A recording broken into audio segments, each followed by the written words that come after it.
preparing for the next 150 days. We all know that election season is right around the corner. Things are going absolutely crazy. There's a lot of rumors. He did this, she did this, yourmom.com, we're doing this, this celeb launched a token, this person launched a token. To be honest with you guys, there is no need to launch a token. Like, probably like 90% of the time, no need to launch a token. I don't know why people are launching tokens. Like, and I know it's super easy. We'll talk about the whole pump.fun thing, but I'm in America. I'm not launching a token. I'm not doing it. People are always like, Wendy, you should launch a token. Why? For what reason? What's the reason? Why? So I can launch a token. It's going to pump on it launching. Then it's going to dump and it's going to keep dumping. And then you guys are going to get mad that you lost money and you didn't take profit. What's the utility? The only way I would see it valid would be, and this is kind of piggybacking off of what happened yesterday with Donald Trump Jr. and crypto Twitter and all of that type of stuff. Shout out to PSD619. Happy birthday. Happy birthday to all the Leos. I don't respond to DMs. But apparently another token had launched that was allegedly affiliated with Donald Trump, which we all know wasn't affiliated with Donald Trump. I don't think it would make any sense, any way, shape, or form for somebody running for office to launch a token with the type of regulatory environment we have, because we don't know. We have no idea what's what or what's going to happen. So in my personal opinion, launching a token would just be silly. I don't know. I guess like the only ethical way to really launch a token would be if you launch it and 100% of the proceeds went to like a nonprofit. I have no idea. I don't know. I'm not launching a token. I'd be scared in America. I'd be scared. But anyways, to each their own. Do what works for you. Yourmom.com. Let's get into it because next 150 days, November, I think that's when we vote, right? That's when we vote. All those types of things. Yeah. So you guys got to prepare because things are about to get crazy. Also, too, as far as the bull run goes, yeah, we've been in a little bit of a downtrend, but I think that we are going to go back up. We will see. Anyways, let's get straight into the market. I'm going to go ahead and disappear for a moment. Shout out to everybody who's waiting for me. As most of you know, yesterday was a busy day. Busy day. Taking a look at the crypto markets, though, we are up. Well, actually, no, we're not up. SWI, I call it SWI. I always mispronounce everything. Is up almost 30%. Helium, HNT, Zcash, which I think there was an article that came out about the founder, about reviving the project somehow. Zcash is a privacy project. I actually did a cute little cameo with one of the Zcash community members like a million years ago. We did this little video. It was on Valentine's Day. He sent me some Zcash, which I don't even know if I have the keys to that wallet, but it was like with a cute little note. Super, super, super cute. Super adorable. But we'll see about that. It's a privacy coin. This is the weekly. Taking a look at the daily. Everything is up 20%, 17, 19. So shout out to everybody who's making money. Crypto.com, their native token is up 14.9%. C, 10% with XRP is down 7%. I'm taking a look at the top cryptocurrencies by market cap. Let's see. Did XRP move? Where were we? We're number 7. We're number 7. We gotta move. We would actually we would have to more than double to break above Solana as far as market cap goes. Which again, Solana is doing its thing. We've got a story about Solana too. Now let's go ahead and take a look at the what's going on with Bitcoin. Let's see. Also, too, yesterday I went to the water park with the kids. It was super fun. That's why my hair is a hot mess. But it was a really great experience. It was really nice because probably the reason why it was the nicest is the water park I went to. It was like all college and high school kids working there, like we used to do in the 90s. And it was just these kids were working so hard, and it was really, really cool to see. Really, really, really, really cool to see. And with that being said, shout out to everybody that's working in the heat outside. It's hot. I might got a little bit of a burn. Of course, my tan on my face went away. I still got my little tan on my arms a little bit. My Sicilian is coming out. Anyways, let's talk about the markets. So this is Bitcoin. It looks like we're really trying to break above that $60,000 area. Really, really, really trying to break above on the weekly. We got a swing wick high to 62,000, almost 63,000, but we haven't been able to break above it. I would love to see that. Love to see it. Taking a look over here. Yesterday, we got a swing wick high to 62, or not yesterday. Was it yesterday? Yeah, the Lionsgate portal was yesterday to 62.6, and then we're kind of retracing, heading back down. But that happens. And not like overall, it doesn't look too terribly bad. I'm looking at the other charts, some of my support and resistance areas. But again, I would like to see a little bit more consolidation in this range, about 60,000 to about 53,000. I think that would be nice. I think that would be nice. Taking a look at the 12-hour chart does look like we're trying to head back down, but at the same time, if you look, price doesn't move too terribly much. At the 4-hour, we're fighting. So we'll see if we're able to reclaim $60,000. Now, as far as Ethereum goes, taking a look at the daily chart, Ethereum wasn't really performing too well. Not really performing too well. We're kind of ranging in this area between $2,400 and $2,800. And then Solana did super well. It was like one of the best performers, did really, really great recovery. It's one of the top 100 coins. So we hit $162 and we're heading back down into this buy area here, 157 to about 118. And if you bought the dip and got 110 Solana, shout out. All right, let's go ahead and talk about what the hee-haw happened yesterday with Donald Trump Jr. And also there's a poll at the top for all of everybody watching me on YouTube. If you guys want to answer that, I really want to see if you guys are going to be trusting him, because it's pretty interesting stuff over here. Do you trust Donald Trump Jr.? 57% said yes, 43% said no. I'm going to tell you guys something. First and foremost, you shouldn't trust anybody. Should not trust anybody ever.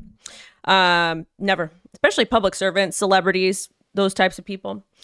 Why shouldn't you trust them? Why would you trust somebody you don't know? Personally, on a personal level.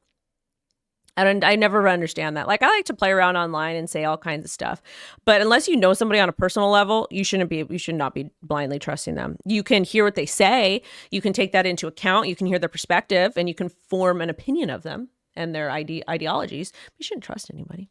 You can't even trust people that you know. You can't even trust friends, people you've shared personal information with.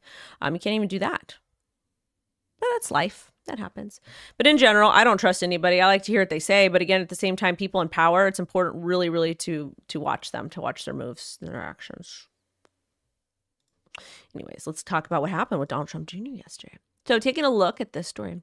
So Donald Trump Jr. is launching a crypto platform to take on the banks. And basically what happened yesterday, there's a bunch of drama happening. So this came out on August 6th. Let's go through the history over here. I have truly fallen in love with crypto DeFi. Stay tuned for a big announcement. Donald Trump Jr., Donald Trump, blah, blah, blah, blah, blah, blah. I said, wonderful. We look forward to the announcement of an announcement. And we talked about this whole Justin Sun thing. Like a Justin Sun thing. So which was kind of funny because if you guys remember, you can trust me, Wendy. Shout out to Callie. Callie is kind of from where I am, so he understands things a little bit differently. People born and raised in California, we're a different breed, especially LA County.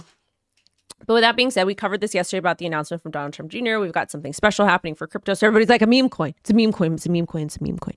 And again, you guys, with meme coins, you guys can play, you guys can have fun, all that stuff, but you should not expect to get rich. Like most people, they go through like 100 meme coins before they get like a significant amount. And a lot of people are putting money in and they're just losing. If you want to invest meme coins, cool. Remember, remove initial investment, profit, yourmom.com, all that stuff, whatever, make a moon back. I don't care what you guys do. I want you guys to make money and have fun. So this was the underlying thing that came out yesterday, or on August 6th. Then he said, friends, beware of the fake tokens. The only official Trump project has not been announced. You will hear it here first. So what does he mean here? Basically what he's saying is that, and this is from Eric Trump. What he is saying is he's talking about a project, not a token. So a lot of people took that initial tweet, and this is how rumors and speculation and BS starts. And you guys know a lot of people make a lot of claims on the internet that are 100% BS, and it just happens because it's so fast to get information out there. So it's always, anytime you hear a new piece of information, you need to fact check. And what does that mean? Well, look at the source. What information did the source provide to prove his or her point? Is it a viable source? Is it actual evidence? And then you want to always go look at an opposing source from the original source. Let's say they say the sky is blue, and then another person says the sky is purple. You want to go look at both sides and see the information, their source, the evidence, all of that, and then come up with an idea that makes sense for you and yourself. And that's why when the whole VP Harris thing came out, the Harris for crypto people, just because that came out and I want to hear their perspective, doesn't mean I'm voting for them. Doesn't mean I'm supporting them. I want to hear all sides of the perspective. One of my best friends who passed away from cancer, I believe he was 19. Shortly after he was 19, he passed away.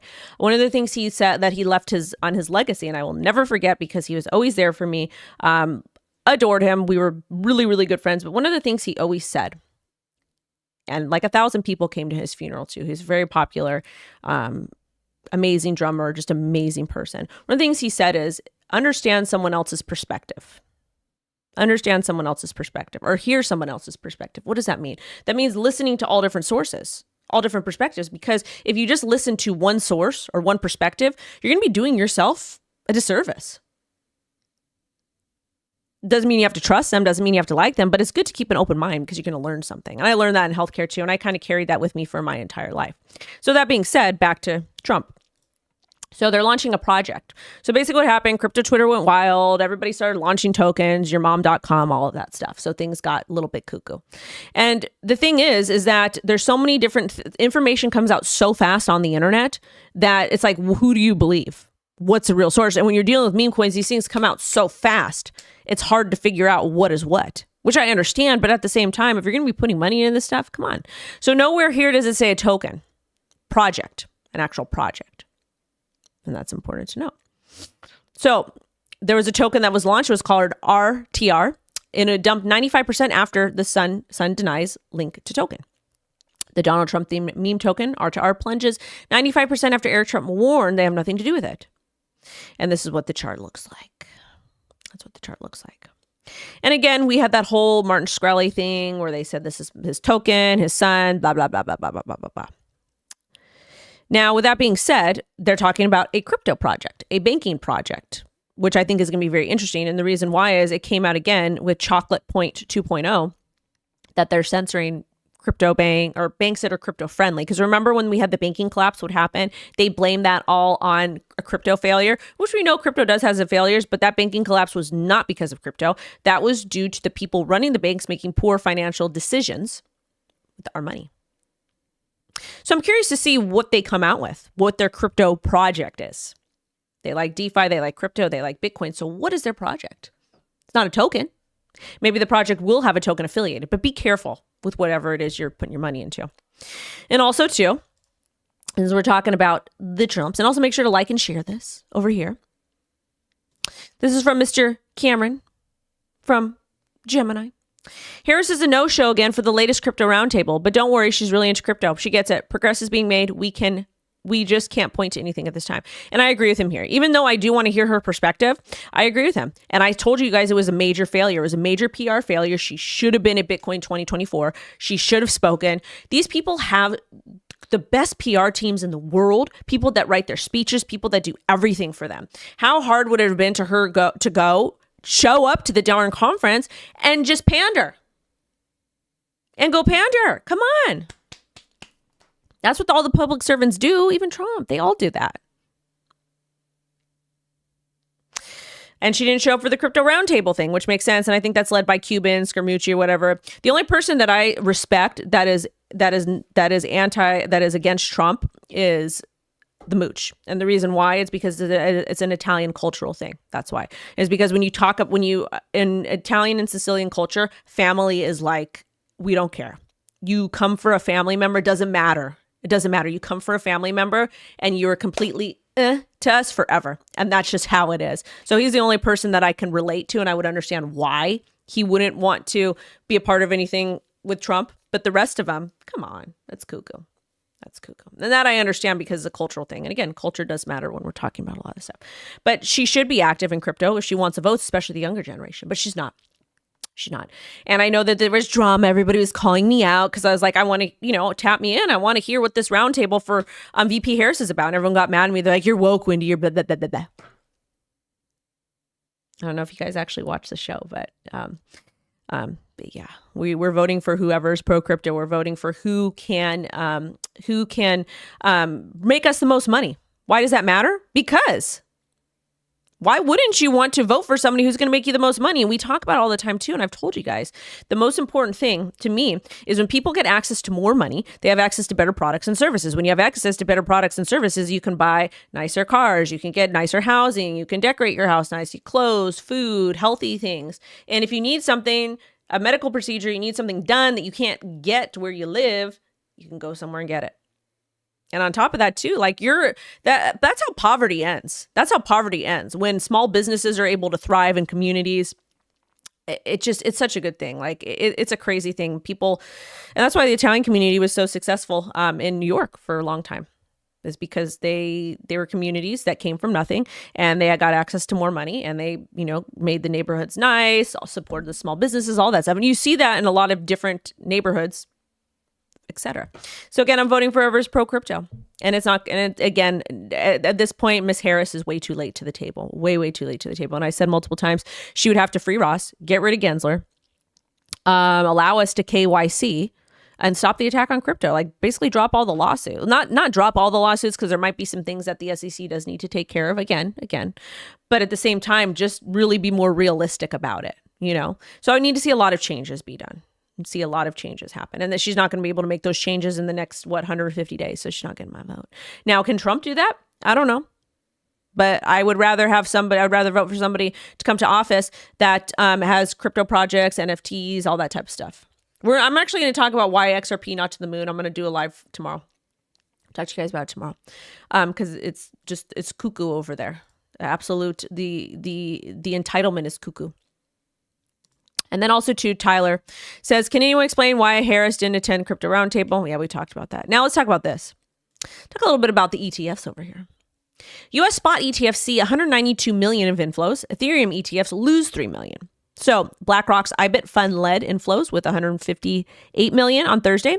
Spot Ethereum ETFs saw 2.87 million in net outflows. So that means money left the Ethereum ETFs. We all knew the Bitcoin ETF was going to perform better, but I'm also curious to see, like, are we going to get this XRP ETF or Solana ETF? I think that'd be cool. I think that any products Grayscale's holding, that's probably going to be the best way to determine what's going to be next for ETFs, but I could be 100% wrong. Also, too, this is going to be another trend I would pay attention to, and I know Rader's super interested in this stuff. Vitalik backs proposed ERC 7683 for cross-chain trade standards. This I want to talk about a little bit because I think it does matter. And again, we want to pay attention to the trends, and we want to pay attention to what's going on. But basically, ERC 7683 as for cross-chain trade execution. What is cross-chain? Cross-chain is when you're trading, let's say, from Bitcoin to Solana or Ethereum to Solana or different layer ones, all of those cross chains, different chains. It aims to improve interoperability between decentralized networks. Vitalik supports it and highlighted secured cross-chain transactions. And that's wonderful. And again, that's why another reason why I think Silent Swap is so great. It is cross-chain interoperability. All these networks can talk to each other. So if Vitalik is saying that he's backing something or supporting it, you might want to follow that trend. Why wouldn't you? You're talking about the person that created Ethereum. Why wouldn't you want to pay attention to what he's doing? And then there's this other story that came out from Decrypt. Let's go pull this up. This is important. Oh, this is here.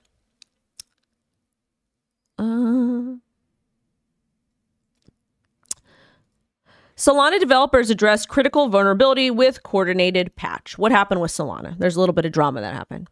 So the dev fixed a critical security vulnerability by securing a majority of the network stake before disclosing to the public.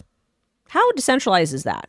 Again, I'm a Solana. I hold Solana. I'm invested in it. I think it's a really cool technology. It makes things super, super, super fast. You can do NFTs. You can do super fast transactions, all kinds of stuff on Solana. You can basically do almost everything on Solana that you can Ethereum. It's just a lot faster. Well, not necessarily faster. It's more affordable. But at the same time, you're giving up. I feel like Ethereum was, before it was POS, more secure. But at the same time, the transactions do fail. So the Solana Foundation contacted network operators privately on August 7th to discreetly patch a vulnerability. By August 8th, 66.6% of the network stake was secured. They told the public about the vulnerability at 70%. To me, that's kind of weird. But again, the Ethereum Foundation, do they operate that way? Bitcoin is so much more decentralized, in my opinion. That's why, I don't have any beef with any of the foundations that handle any of the coins. But when you really, really think about it, I don't know. It doesn't seem as decentralized to me, but that's fine. Like that's fine. That works too. Like, not an issue. So I don't know. I guess a lot of things in crypto aren't decentralized as we think they are, but that's okay. But the reason why it's okay is because once you get humans involved in stuff, that's what happens. And then you have people that are like, well, Wendy, Bitcoin's not that decentralized. It is decentralized right now. But at the same time, when you have all the banks and stuff coming in, it makes it a little bit less decentralized. But no one will talk about that because it's a hot topic. It's a hot topic. So that's what happened over at Solana. I'm still holding. I'm not getting rid of my Solana anytime soon. I think it will hit $1,000. That is my...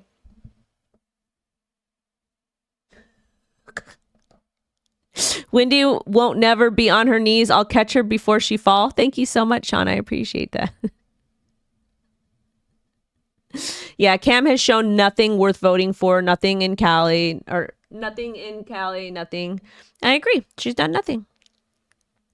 But I still, just because, this is the thing though, just because she's done nothing, like again, and I've always joked, like I've never see her, like we never see her ever see her. We never see her. Like we saw the former VP like a bunch more times, but like when we're talking, my arm looks so big right now because it's like muscle in there. But with that being said, I still want to hear her perspective on the whole crypto thing. I still do. You should, because if she does become president, you think she's going to forget all the terrible things the crypto community said? No. All right, Franklin Templeton, what's going on with them? Pull this up. So Templeton blockchain fund launches on Ethereum, layer 2, Arbitrum. Interesting, because I don't really like Arbitrum. It's just another big thing to deal with. So the money market fund is launching on the Ethereum scaling network as interest in tokenized funds surges. This is important. Let's see what's going on. The money market fund is FOBXX, aims to expand the access to retail by utilizing secure and scalable blockchain networks. The fund invests 99.5% of its assets in U.S. government securities and related instruments, RWA. It's the second largest offering on market, $420 million in assets under management as of July 31st. The fund's first launched on Stellar Network in 2021 and is also available on Polygon. Interesting. I want to be able to track this stuff. Where can I track it? There's this. And now this is some good news for Chainlink, I think. Let's see. I don't want to pick it. I'm not giving you guys my damn address. Chainlink investors unfazed by market instability refrain from selling. Let's see. Let's actually take a look and see how Link held up. I do hold Link. It's at $10. So you know what? Really, if you look at it on the weekly, this was last week. This is this week. Yeah, this week it actually tapped back down into this area over here. This is a great accumulation mode. If you can pick Link up between 490 and 950 in this area. Why am I saying that? Well, if you take a look at the chart over here, we ranged from 950 to 490 from May 2022 until October 2023, and then we pumped up. So anybody that bought Link in this area, you're an absolute Chad. But we got a swing wick low to 813, and then we just kind of consolidated and went sideways between 950 and about 1091. Cool. I like it, Link. It's got great technology. Also to you guys, if you have not signed up to Matera, if that's something you're interested in, if you'd like to use something and get points for just posting on social media, I'm signed up to Matera. And we've been talking about it. I'm also invested in it. If that's something you're interested in, great. If not, I understand. But basically, it's just like a lot of those SoFi platforms. It's like a better version of Friend Tech, even though that's kind of different because you just sign up and connect your socials, and then you can earn points and then do stuff with the points. But I want to talk about this. I'm going to talk about this over here. Where did it go? Oh, big changes to pumpdotfun. This is a funny change over here. Let's talk about it. So, and again, it doesn't cost anything. So pumpdotfun, they're making two big changes to their mechanism. Coin creation is free. Coin creators receive 0.5 SOL when their coin completes its bonding curve. It's basically when it's determined to be less of a rug than it originally was. And instead of creators having to pay $2 for coin creation, this cost is now paid by the first buyer of the coin. This unlocks the use case of somebody creating coin without buying any of its supply. Why would they do that? They receive 0.5 if the coin completes its bonding curve. This gets paid out from the pump fund migration fee. Now only 1.5 SOL. It's paid regardless of whether the coin dev has ever held the coin or still holding the coin. Reward also gives incentive for all devs to get their coin to 100%. When the coin is created, it's not put on chain until someone buys it. That's why sometimes there may be a difference between the time it launches on Pump Fund interface and when it launches on mainnet. Cool. This is a change. It's an interesting change. I don't necessarily think it's a bad one. Basically what they want to do, they want to incentivize people to not create as many rugs. But at the same time, It's still very easy to make a coin, in my personal opinion. So I don't know. This is all for all you guys that are in the trenches having fun. I appreciate it. I'd love to get your guys' thoughts on that. It'd be fun. Another thing that I wanted to school us. What time is it? What time is it? Is this over here? Mr. P signs bill to greenlight crypto mining in Russia. They appear to be increasingly warming to digital currency as the embattled state eyes ways to escape the S word. What does this mean? There's going to be mining wars in the future. And again, if the United States does not get its stuff together, we're in for it. We're definitely in for it. Definitely in for it. So China, Russia, all those places, now they're going to be mining Bitcoin, El Salvador. And if the U.S. doesn't start making it more attractive for people to mine in America, and if we don't get it together, we will not be the hub of crypto. So this is a very important story. Some of you are going to have to read the lines because of Chocolate Point 2.0. I can't say many things, but yeah, very interesting. Mining is limited to registered entities and individuals. Unregistered miners must stay within energy limits. They can also trade crypto, but the central bank can ban activities threatening national currency. Okay.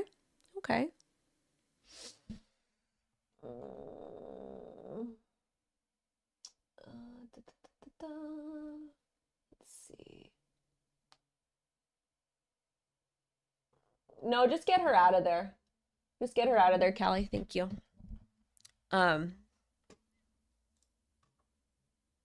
People are crazy, dude. People are so crazy on the internet.